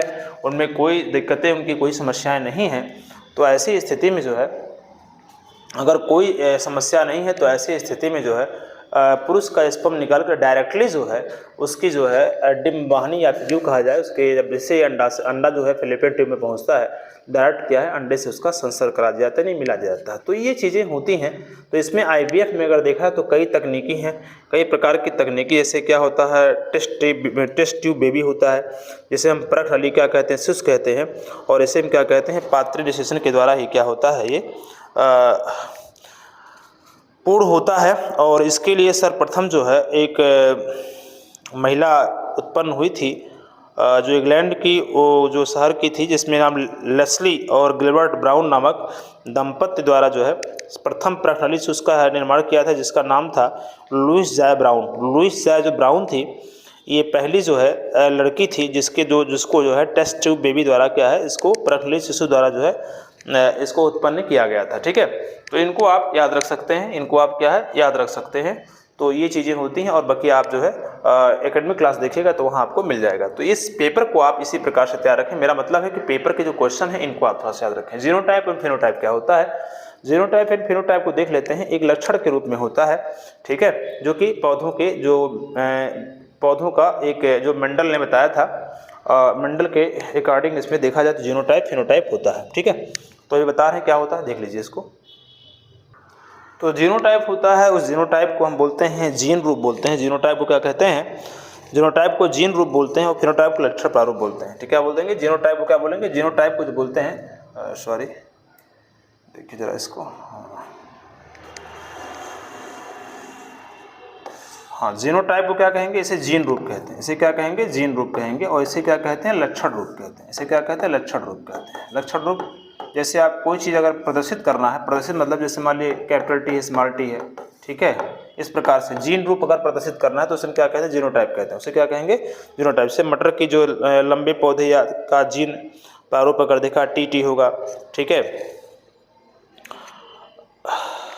लंबे पौधे का जो जीन प्रारूप क्या हो जाएगा, कैपिटल टी हो जाएगा, या कैपिटल टी हो जाएगा। लंबे बौने पौधे जो होते हैं उनका अगर जीन रूप अगर बदलना चाहते हैं, जीन रूप बताना चाहते हैं, तो उसे हम क्या कहते हैं, उसे हम क्या बोलते हैं जीनोटाइप कहते हैं। और फिनोटाइप की बात करें तो उसके लक्षण की बात करता है। लक्षण का मतलब होता है जैसे उसका स्वभाव आदि गुण क्या है, जैसे पौधे की लंबाई क्या है, मनुष्य के घुराए बाल हो जाएंगे, आँखें का रंग क्या होगा, तो ये सब जो होता है बाहरी प्रारूप अगर देखा जाए तो बाहरी प्रारूप अगर बाहरी लक्षण को देख करके बताना हो तो उस लक्षण को हम क्या कहेंगे, अगर बता रहे हैं तो जिससे क्या होगा उसे फिनोटाइप कहेंगे, और उसके जीन को रूप को अगर बता रहे हैं तो उसे हम क्या कहेंगे जीनोटाइप कहेंगे। तो यहाँ पर आप जाकर के इसको अध्ययन कर सकते हैं, और इसको मैंने पढ़ाया भी है। ठीक है, तो ये आपका हुआ जीनोटाइप फिनोटाइप हुआ, क्वेश्चन नंबर आपका कंप्लीट हुआ 4 नंबर। ठीक है, तो एक बार फिर से आप देख लीजिए क्वेश्चन में, आप फिर से देख लीजिए क्वेश्चन में क्या है, परागण किसे कहते हैं, मानव शुक्राणु का नामांकन चित्र बनाइए, पात्रीय निषेचन IVF क्या है, ठीक है, और जीनोटाइप में फिनोटाइप में आप क्या समझते हैं वर्णन कीजिए। ठीक है, तो ये आपका हुआ प्रश्न नंबर 4। प्रश्न नंबर 5 की तरफ चलते हैं। प्रश्न नंबर 5 जो है ये आपके लिए आपका इंपॉर्टेंट टाइप ये भी बन रहा है, और यह जो आपका होता है ये भी आपका प्रश्न नंबर जो 5 होगा ये 3 नंबर या 4 नंबर का होगा। कितने नंबर का है भाई, प्रश्न नंबर जो 5 है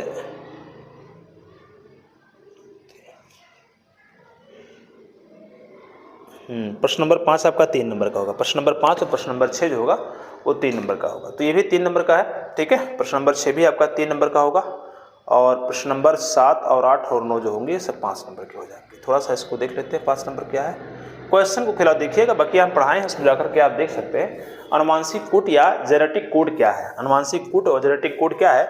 अनुवांशिक कोड में पाए जाने वाले एक समारंभ व एक समापन कोडान को स्पष्ट कीजिए। ठीक है, तो ये भी आपका क्वेश्चन इंपॉर्टेंट है जिसको आप लेकर के बात कर सकते हैं। अनुवांशिक कूट जो होता है ये क्या होता है? तो अनुवांशिक कूट जैसे आपने डीएनए की बात किया था उसी के अकॉर्डिंग जो है इस चीज़ को बात की जाएगी। ठीक है,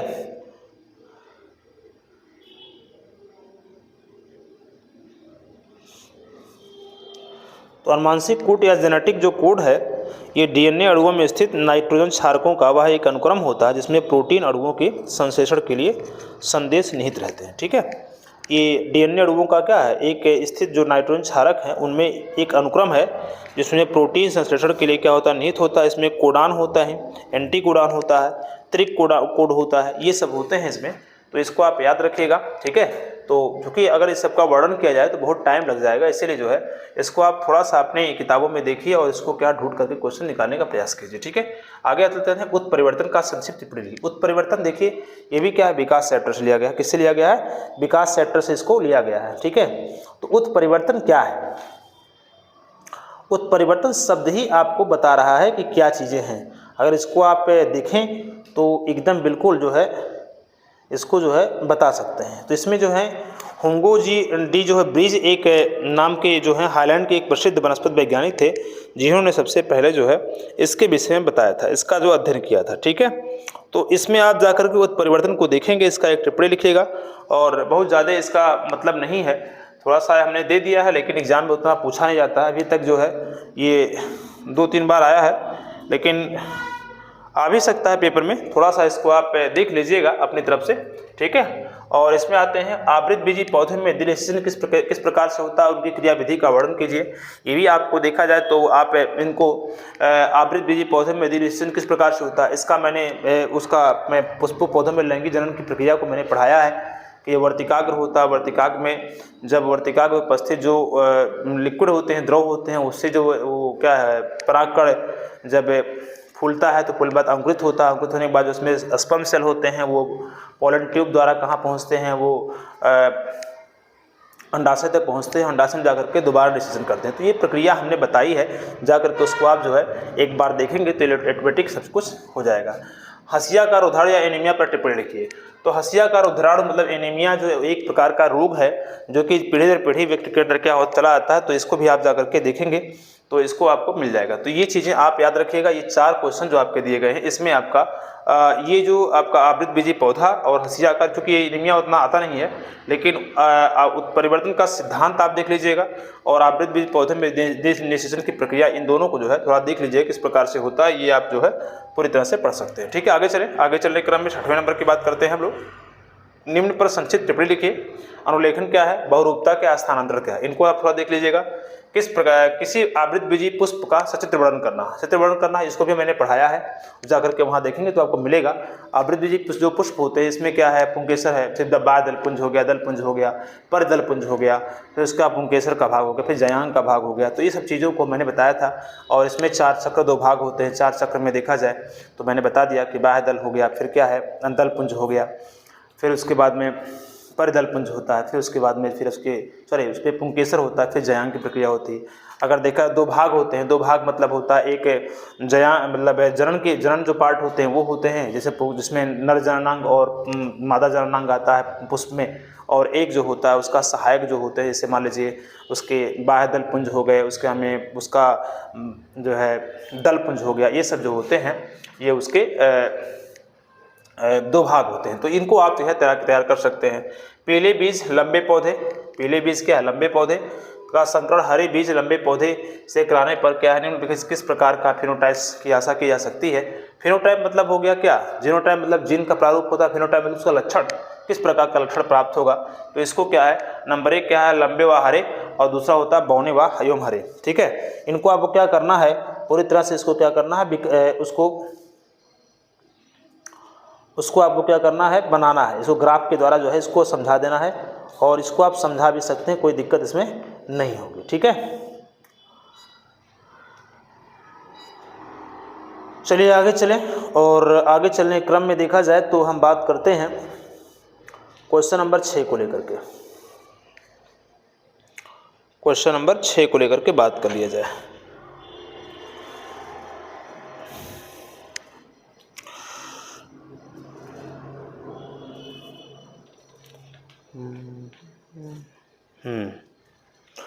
क्वेश्चन नंबर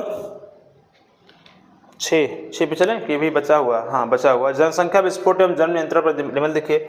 जनसंख्या विस्फोट क्या है? जनसंख्या विस्फोट तो आपको पता ही है कि आजकल भारत के जानते हैं आबादी 1,50 करोड़ आबादी हो गई है, बहुत काफ़ी आबादी हो गई, जिसको लेकर के काफ़ी चिंता करने की आवश्यकता है। इतनी आबादी भारत में होना ठीक नहीं है, क्योंकि आप देख सकते हैं भारत का जो है अगर क्षेत्रफल की दृष्टि से देखा जाए 7वां देश है, और पूरी ज़मीन में देखा जाए तो 4.2% इसका 2.4% इसकी जो है पूरी ज़मीन है। 16% आबादी लगभग पूरे विश्व के यहाँ रहती है। तो जनसंख्या विस्फोट है। जनसंख्या विस्फोट का कारण क्या है? कारण तो आप लिख ही सकते हैं कि कारण उसमें अशिक्षा हो गई, मनोरंजन के साधन में कमी हो गई, कम उम्र में शादी कर देना होता है, विवाह कर देना होता है। तो ऐसे बहुत सारी चीज़ें हैं जिनको लेकर के समाज में जागरूकता की कमी है। ठीक है, लोग धर्म को लेकर के ज़्यादा करते हैं कि ये सब ईश्वर का ही देन है, एक बार अगर बच्चा आ गया तो फिर उसको हम कुछ नहीं कर सकते, ये सब भगवान प्रसाद है, धर्मांध के कारण होता है। दूसरी बात ये होती है कि हम जो है लगातार पीढ़ी दर पीढ़ी बढ़ाने के लिए बच्चे का नहीं क्या पुत्र का इंतजार करते रहते हैं। इसी क्रम में जो है तमाम जो है लड़कियां उत्पन्न हो जाती हैं। तो ये कहीं ना कहीं उसमें धर्मों में चीज़ क्या है लिख दिया गया कि जब तक आपके पास पुत्र नहीं होगा तब तक आप जो है पितृ से मुक्त नहीं हो पाएंगे। तो ये सब तमाम चीज़ें जो दी गई है, इसके कारण क्या है व्यक्ति जो है लगातार जो है अपनी जो है प्रयास जारी रखता है, और जो है ये जनसंख्या पे लगाम हो नहीं पाती है। और नियंत्रण में अगर देखा है, नियंत्रण में तमाम प्रकार के हैं कि उसको शिक्षित किया जाए, सरकार द्वारा तमाम चलाए गए योजनाएं हैं उनको वहाँ तक पहुँचाई जाए। साथ साथ नसबंदी है, फिर नलबंदी है, ये प्रक्रियाएं हैं। फिर कंडोम्स का जो है अस्थायी और अस्थायी राज प्रॉपर्टी है। तमाम चीज़ें ऐसे हैं जिनके द्वारा जो है इसका नियंत्रण किया जा सकता है। तो उसको आप क्या है निबंधात्मक रूप से क्या है लिख सकते हैं। ठीक है, आगे चलें। आगे चलने क्रम में देखा जाए तो फिर हम बात करते हैं क्वेश्चन नंबर क्या है 7वें की बात कर लेते हैं, जो कि आपके 5 नंबर आते हैं। देखो ये क्वेश्चन बहुत इंपॉर्टेंट है। ये क्वेश्चन इंपॉर्टेंट है। गुरु बीजाणु जन्म क्या है? आवृत बीज पौधे में मादा युग्मोभित के परिवर्तन का वर्णन कीजिए। क्योंकि यहाँ पर थोड़ा लंबा हो जाएगा, अब इसको हम बनाएं पढ़ाएं, क्योंकि इसको मैं पढ़ा चुका हूँ एक बार, तो आप जा करके इसको देखें और देख करके इसका क्या कर सकते हैं, अध्ययन कर सकते हैं। मैं केवल क्वेश्चन आपको दे रहा हूँ, क्वेश्चन के अकॉर्डिंग आप जा करके इसका अध्ययन करें। लिंग संलग्न लक्षण से आप क्या समझते हैं? मनुष्य में कहीं 2 लिंग संलग्न लक्षणों के वंशागत का वर्णन रेखाचित्र द्वारा क्या करना समझाना है। तो ये सब चीज़ें आप बताइएगा। और इसको मैं फिलहाल में जो है जब मैं पढ़ा रहा हूँ बायोलॉजी, तो बायोलॉजी क्लास देखेंगे जा करके, तो वहाँ सब कुछ मिल जाएगा आपको। ठीक है, फिलहाल क्वेश्चन को लेकर के आप क्या करें, इसको लेकर तैयारी करें, रटें, उसका रट ही सकते हैं, कुछ और कर नहीं सकते हैं। समझना तो आपके बस की बात है नहीं, या फिर है भी तो टाइम देना नहीं चाहते हैं। इंस्टाग्राम, फेसबुक पे और जो है जो व्हाट्सएप पे ये सब फालतू चीज़ें चलाने करके आपके पास टाइम है, लेकिन पढ़ने के लिए बिल्कुल टाइम आपके पास नहीं है। क्योंकि जितना व्यस्त आप वहाँ पे रहेंगे उतना आपके लिए अच्छा रहेगा, क्योंकि उसी से लाइफ बननी है आपकी है। पढ़ाई करने से कोई लाभ थोड़ा बनता है। इंस्टाग्राम चला करके अपने फेस पे अपने फ़ोटो को अच्छे से तरह डाल करके आप जितना अच्छा कर सकते हैं उतना अच्छा पढ़ करके थोड़ी ना कर सकते हैं। ये आजकल का समाज है, आजकल का जो छात्र है पूरी तरह अपने आप को बर्बाद कर रहा है। अगर आप लगना चाहते हैं तो उसी में लग जाइए। फिर क्या करना है, फिर इसमें जो है पढ़ाई लिखाई छोड़ दीजिए। फिर क्या है, जैसे आज जो है लोग मैच गली गली में, जैसे अब इस समय तो ठंडी आ गई है तो आराम से सब लोग खेल रहे हैं, पढ़ाई लिखाई सब छोड़ दिए हैं, उसके और खेल में बढ़ गए हैं। अरे भाई, उसमें जब हासिल किसी चीज़ में अपना मन तब लगाएं जब उसको अंतिम लक्ष्य तक पहुंचाने का अपने अंदर जो है काबिलियत रखे हों, तब उसको अब लगाएं तो अच्छी बात है। लेकिन फालतू टाइम नुकसान करने से आपको क्या मिलेगा? कुछ नहीं मिलेगा।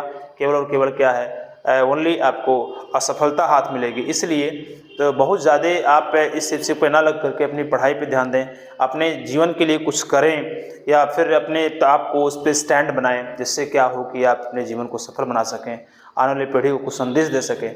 ठीक है, तो चलिए हम बात करते हैं। इस तरह से देखा जाए तो इसको लिख सकते हैं आप। देखिए, मनुष्य नरजन तंत्र का रेखा चित्र बनाइए। नरजन तंत्र आप देखें बताया भी गया है। ठीक है, नरजन तंत्र क्या होता है, जिसमें कई पार्ट होते हैं, उस सबको बाहर उसके बाहरी पार्ट, आंतरिक पार्ट, इन सबको लेकर के आप क्या है वहाँ पे चर्चा कर सकते हैं। ठीक है, नो डाउट बात क्या है, हालांकि एग्जाम में इतना इंपॉर्टेंट नो डाउट बात नहीं है, लेकिन जनन तंत्र आप देख लीजिएगा इसको। मादा जनन तंत्र और नर जनन तंत्र दोनों में से कोई भी एक आ सकता है। ठीक है, डीएनए की आणविक संरचना का क्षेत्र वर्णन कीजिए। डीएनए के द्विकोण का इसका महत्व तो देखिए आणविक संरचना मतलब आपका देखिए द्विकुंडलीय संरचना जो आपके वाटसन क्रिक मॉडल ने बताया था, इस चीज़ को आप देख करके वहाँ बात कर सकते हैं। ठीक है, और देखो मेन होता है क्वेश्चन कितना जो है क्या किया जाए। जब एग्जाम हॉल में बैठते हैं आप तो ये पता नहीं होता है कि ये क्वेश्चन तो दिया गया है, मुझे लिखना क्या इसमें है, मेन ये दिक्कत होती है ना। क्योंकि अगर वहाँ कोई समझाने वाला व्यक्ति खड़ा हो जाए एग्जाम हॉल में तो निश्चित है कि 50% क्वेश्चन तो ऐसे सॉल्व हो जाएगा आपको। ठीक है, अगर नहीं भी सॉल्व हुआ तो आप बना करके भी लिख लेंगे कि चलो ठीक है यही लिखना हमको है, लेकिन यहाँ तक तो क्लियर हो नहीं पाता है कि करना क्या मुझे। ठीक है, क्योंकि लड़का पढ़ा नहीं होता, खासकर जो पढ़ाई का समय होता है तो दिल्ली मुंबई या फिर कहीं जा करके रिश्तेदारियों में या फिर कहीं जा करके अपना इंस्टाग्राम अपना फेसबुक यही सब करता रहता ना। जब एग्जाम आता है 1 महीना बचा रहता, आप चलिए पढ़ें और पढ़ करके क्या सब कुछ हासिल कर ले। भाई साहब इतनी छोटी जो है सिलेबस नहीं है आपका, इतना छोटा जो है सब कुछ नहीं है कि इतना छोटे से आप तैयारी कर सकते हैं। ऐसा नहीं है कि आप 1 महीने में 15 दिन में आप क्या किए पूरी फिजिक्स पूरी केमिस्ट्री पूरा जो है मैथ आप पूरा पढ़ डालेंगे, ये अब इम्पॉसिबल है, इतना आसान नहीं है हर चीज़ करना। लेकिन लोगों को समझाने से क्या है, लोग आज समझना नहीं चाहते हैं। समझना के मतलब क्या, जब उसे ऑटोमेटिक ठोकर लगती है, जब समय बीत जाता है तब ऐसा पता चलता है कि हमने बहुत बड़ा गलती किया और अपने जीवन का जो गोल्डन टाइम था, बहुत ही अहम जो टाइम था, उसको हमने क्या किया, इस सब चीज़ों में व्यतीत कर दिया। ठीक है, इसलिए आप अपनी पढ़ाई पर बिल्कुल फोकस करें। अगर कहीं भी समस्याएं हो रही हैं तो मैं हूँ और मुझसे आप बिल्कुल जुड़ सकते हैं। और यहाँ लास्ट का क्वेश्चन देख लीजिएगा, मेंडल के पृथक्करण के नियम का उपयोग रेखा से थोड़ा समझाइए। तो मेंडल का नियम जो इंपॉर्टेंट है मेंडल का है, उसका में क्या है, लैमार्कवाद तो कट ही गया है, आपका डार्विनवाद है। तो ये जो आपका नहीं लैमार्कवाद है, लैमार्कवाद कटा नहीं है, लैमार्कवाद है। तो ये आपका हुआ कंप्लीट जो है आपका 5 नंबर वाले 3 क्वेश्चन हैं। कौन कौन से हैं आपके, ये कुरुबिजारधानी वाला क्वेश्चन हो गया, प्रश्न नंबर 7, प्रश्न नंबर 8 हो गए और प्रश्न नंबर जो है आपके 9 हो गए। तो ये आपके क्वेश्चन कंप्लीट हुए। तो ये आप देखिए यूट्यूब चैनल हमारा है प्रदीप क्लासेस और @study100pc ये अपना लॉगिन है। और इसको अगर देखा जाए तो study100 पे जाएंगे तो भी आपको वहाँ पर मिल जाएंगे सब कुछ। ठीक है, और मेरा व्हाट्सएप नंबर देख सकते हैं 9455018620 है, एक 7905509161 ये जो हमारा है। टोटल दोनों नंबर हमारे व्हाट्सएप नंबर है। अगर आपको PDF चाहिए तो किसी भी नंबर से जुड़ करके आप PDF हमसे प्राप्त कर सकते हैं। ठीक है, तो ये चीज़ें हो गई। और तो ये जो हमारा क्लास था आज का वो समाप्त हुआ। और ये टेस्ट सीरीज का महाकुंभ का बायोलॉजी का जो है ये एक पेपर था, बायोलॉजी का एक पेपर है जो आपके सामने हमने रखा। और इसमें कुछ चीज़ें जो छोटे क्वेश्चन तो मैंने बता दिया, बड़े क्वेश्चन का जो काम है आपका काम करना है। क्योंकि बड़े क्वेश्चन को यहाँ थोड़ा सॉल्व कराना क्या टाइम ज़्यादा लगेगा, क्योंकि लंबे टाइम ज़्यादा है। क्योंकि ये बायोलॉजी है तो बायोलॉजी में मैक्सिमम क्या लिखना होता है, लिखना क्या होता है, लिखना होता है इस बायोलॉजी में। तो लिखने के क्रम में अगर देखा जाए तो इसमें ज़्यादा तो यहाँ लिख नहीं सकते हैं। अगर फिजिक्स होता, केमिस्ट्री होता, मैथ होता तो सॉल्व करवाया था, लेकिन यहाँ पे लिखने ही क्रम है। तो लिखने में जो लिखना वाला था उसको मैं लिख दिया। बड़े क्वेश्चन को आप पेपर देख लीजिए, उसके अकॉर्डिंग क्वेश्चन बनाइए, पेपर बनाइए। कहीं भी आपको समस्या हो रही है तो मुझसे आप बिल्कुल संपर्क कर सकते हैं। ठीक है, कोई दिक्कत होगी तो बताइएगा। ठीक है, तो यहाँ आप देख सकते हैं, तो फिर से एक बार देख लीजिए, इसको आप बनाइए और कंप्लीट इसको लेकर के स्क्रीनशॉट लीजिएगा और स्क्रीनशॉट लेकर के पूरी तरह से इसको आप जो है लिख लीजिए, कौन सा क्वेश्चन कैसा है, किस प्रकार का है। ठीक है, और उसके संबंधी आप तैयारी करना प्रारंभ कर दीजिए। ठीक है, चलिए देखो ये चीज़ें हैं। प्रश्न नंबर 4, प्रश्न नंबर 5, 7, 8 हो गया वहाँ पर। और ये आपका इतना 6 और क्वेश्चन नंबर 9 ये आपके कंप्लीट हुए।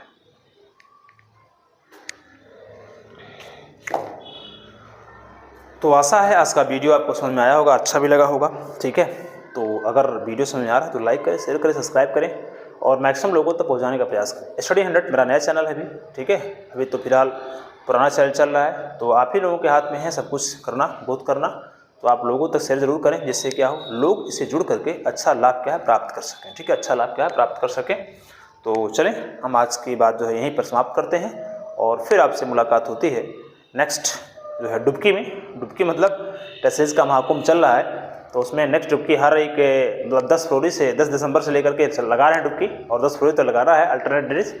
तो आज हमारा बायोलॉजी खत्म हुआ, कल या नेक्स्ट वीडियो में हम देखते हैं मैथ खत्म करते हैं। उसका फिर हम जो है एक नेक्स्ट जो है लगातार हमारे यहाँ टेस्ट सीरीज चल रही है। तो आप ऑफलाइन भी जुड़ सकते हैं अगर आप नज़दीक हैं। ठीक है, तो अगर नज़दीक हैं तो जुड़ सकते हैं, और नहीं नज़दीक है तो हमारे हमसे PDF जो है इसका पेपर प्राप्त कर सकते हैं। साथ साथ हमको नोट्स भी आपको प्राप्त करना होगा, तो नोट्स भी आपको मिल सकता है। ठीक है, तो कमेंट बॉक्स में जरूर लिखिएगा और मुझसे व्हाट्सएप नंबर जरूर लीजिए, हमारा व्हाट्सएप नंबर है, देख सकते हैं। ठीक है, चलिए ठीक है, धन्यवाद।